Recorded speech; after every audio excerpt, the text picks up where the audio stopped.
Assalamualaikum warahmatullahi wabarakatuh. Saya Asep Saifullah, Kepala Tata Usaha SMK Negeri 1 Katapang. Kepada kelas 1 baru tahun pelajaran 2020-2021, saya ucapkan selamat mengikuti MPLS. Semoga berjalan dengan sukses dan sehat selalu. Jawa Barat juara, SMK bisa.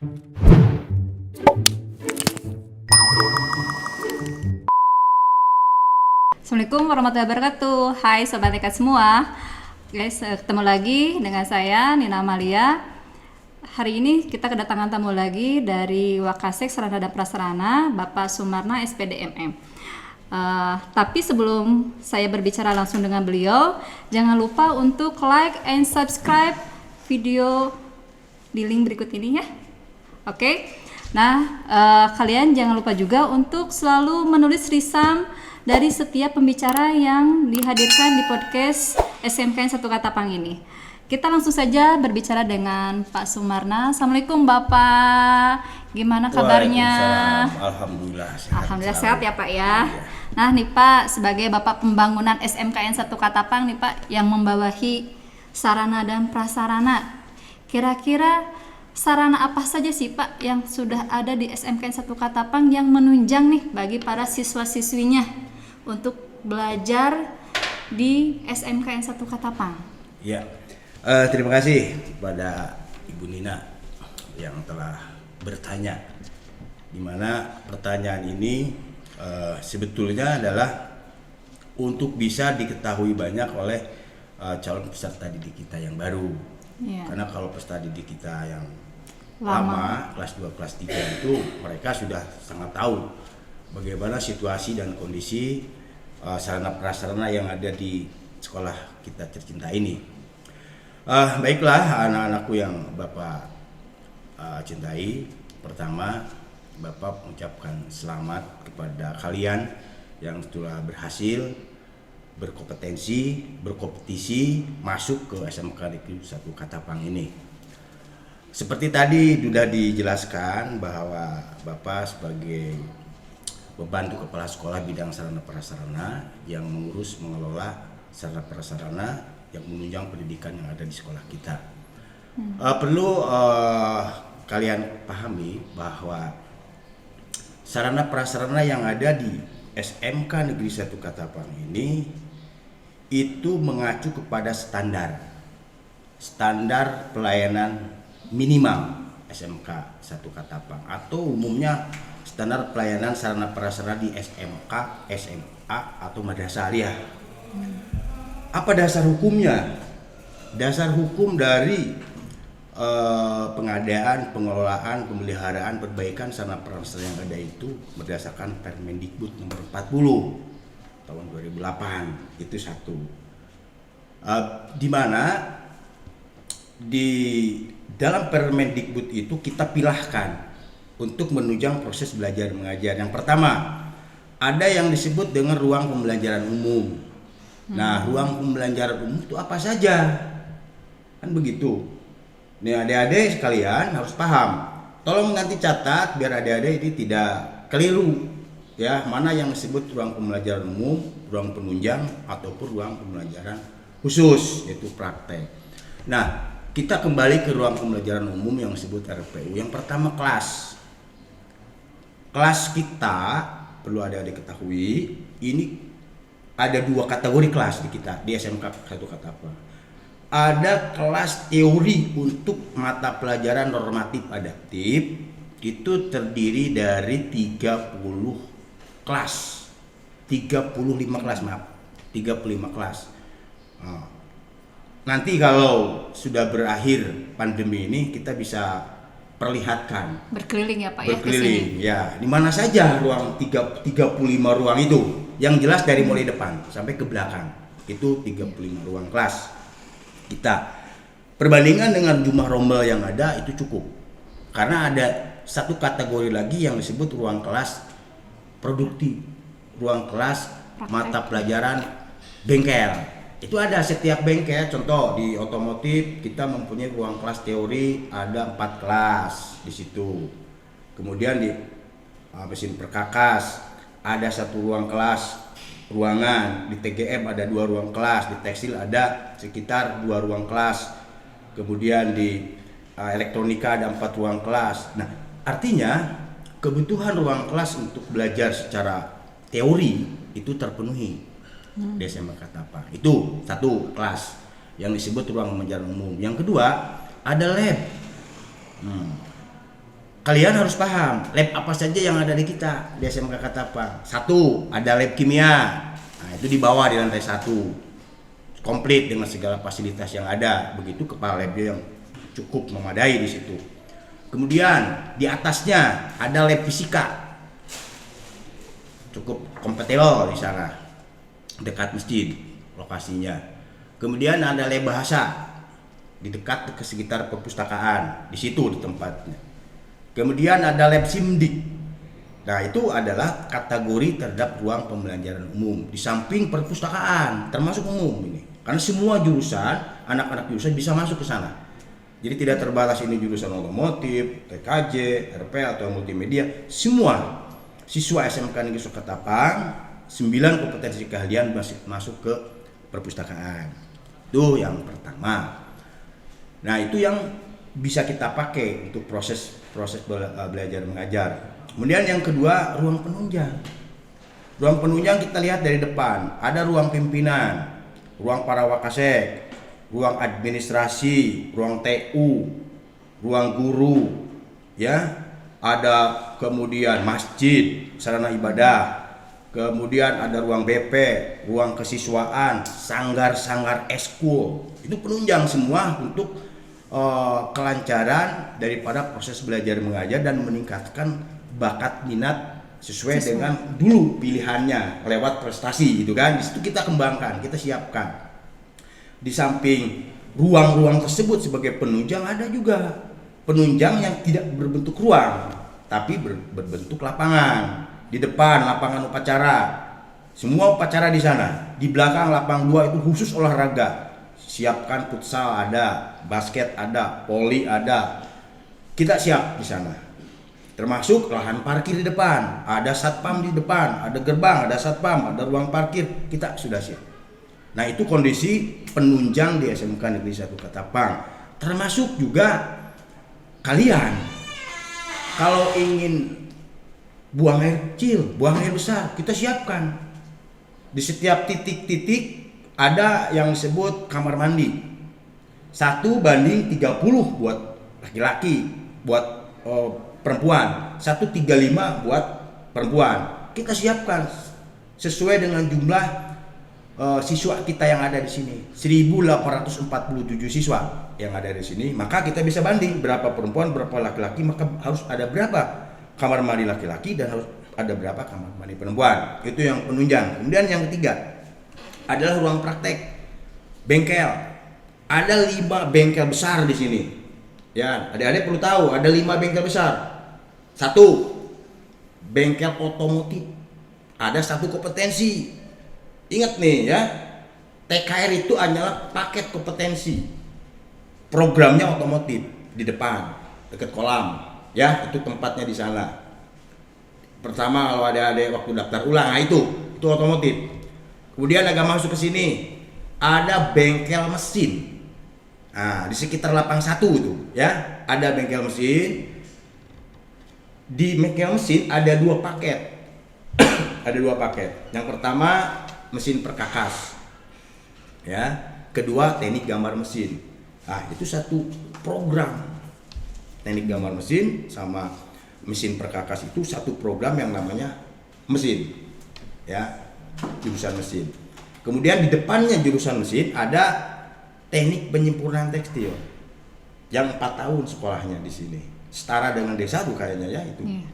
Nah, ini alhamdulillah kalau tekstil ini belum dapat ijazah sudah direkrut ya oleh perusahaan-perusahaan tekstil yang ada sekitar Kabupaten Bandung ini.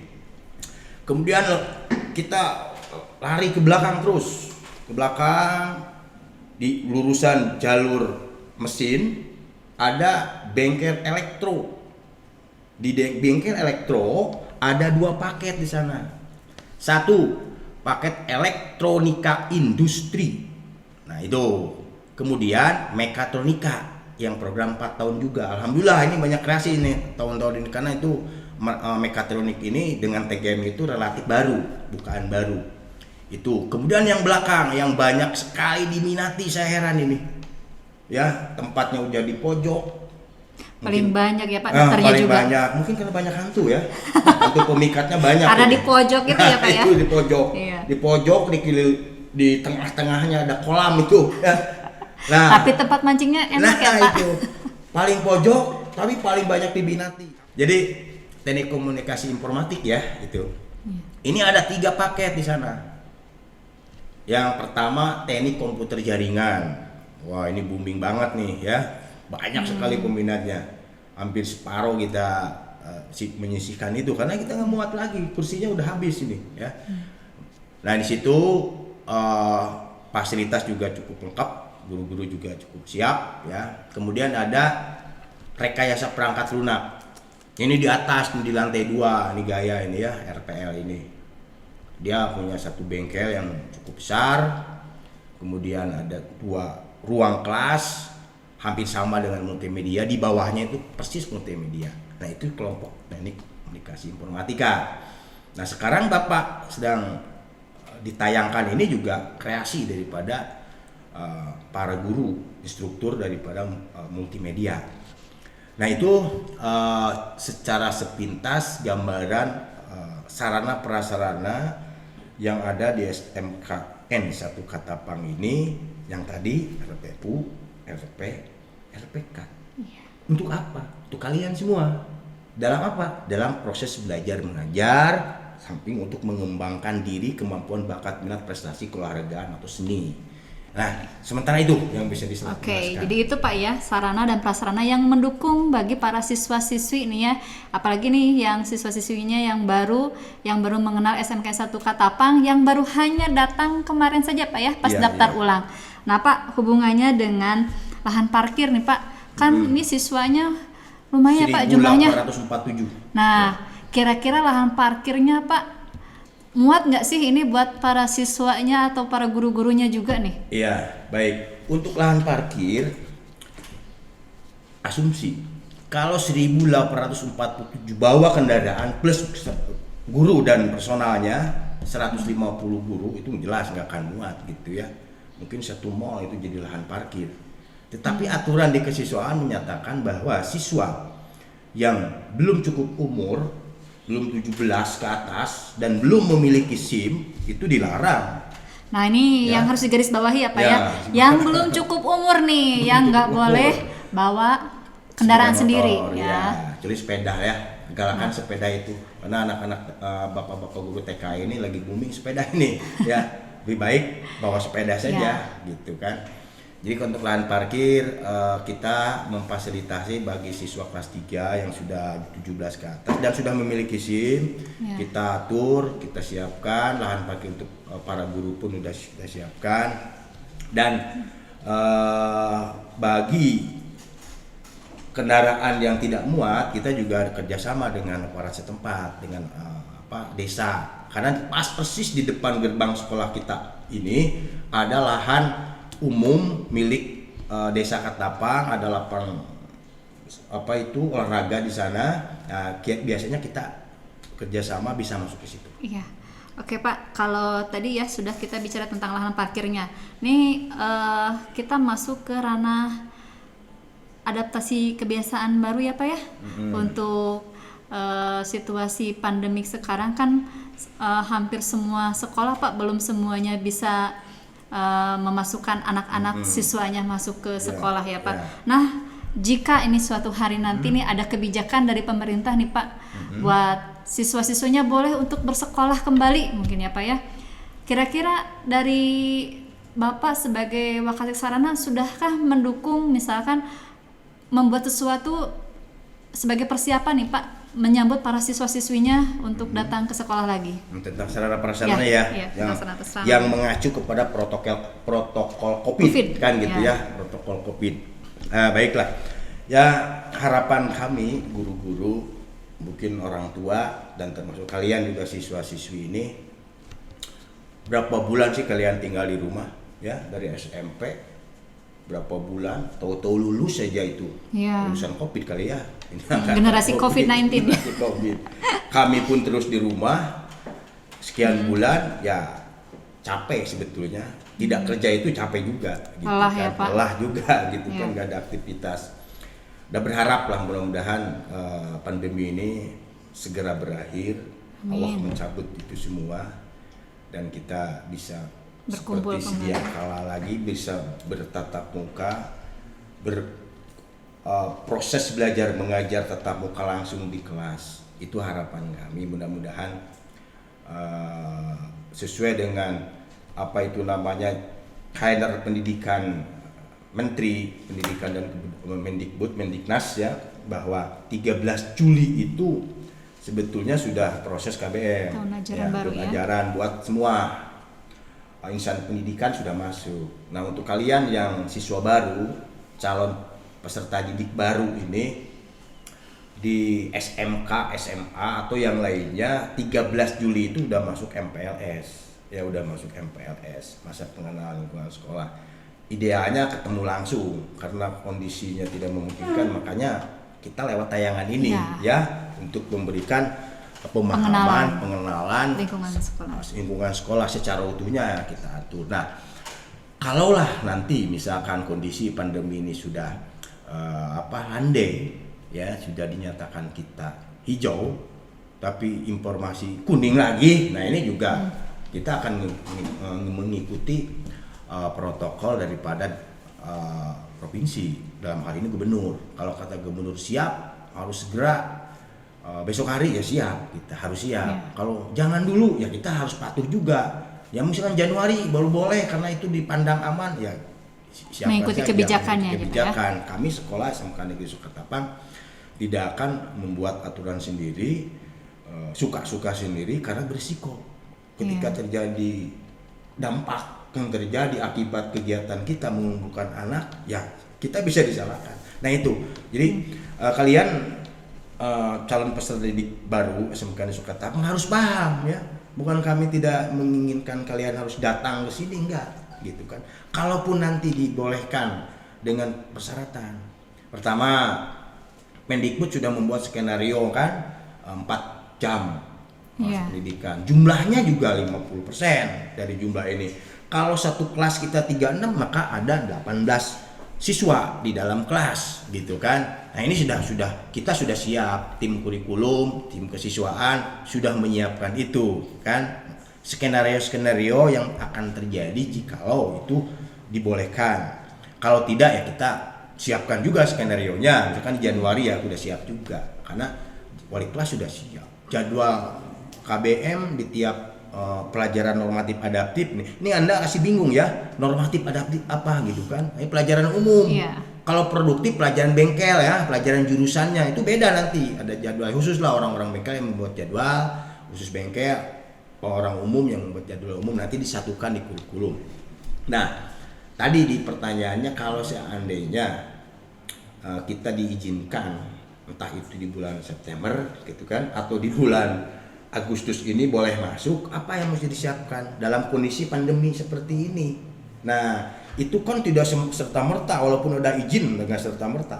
Ya, prosesnya gitu. Gubernur siap mengizinkan. Kita dari jajaran pendidikan oke juga secara kebijakan boleh. Kemudian sekolahnya sendiri siap nggak? Ya, sarananya menunjang nggak terhadap protokol kesehatan pandemi ini.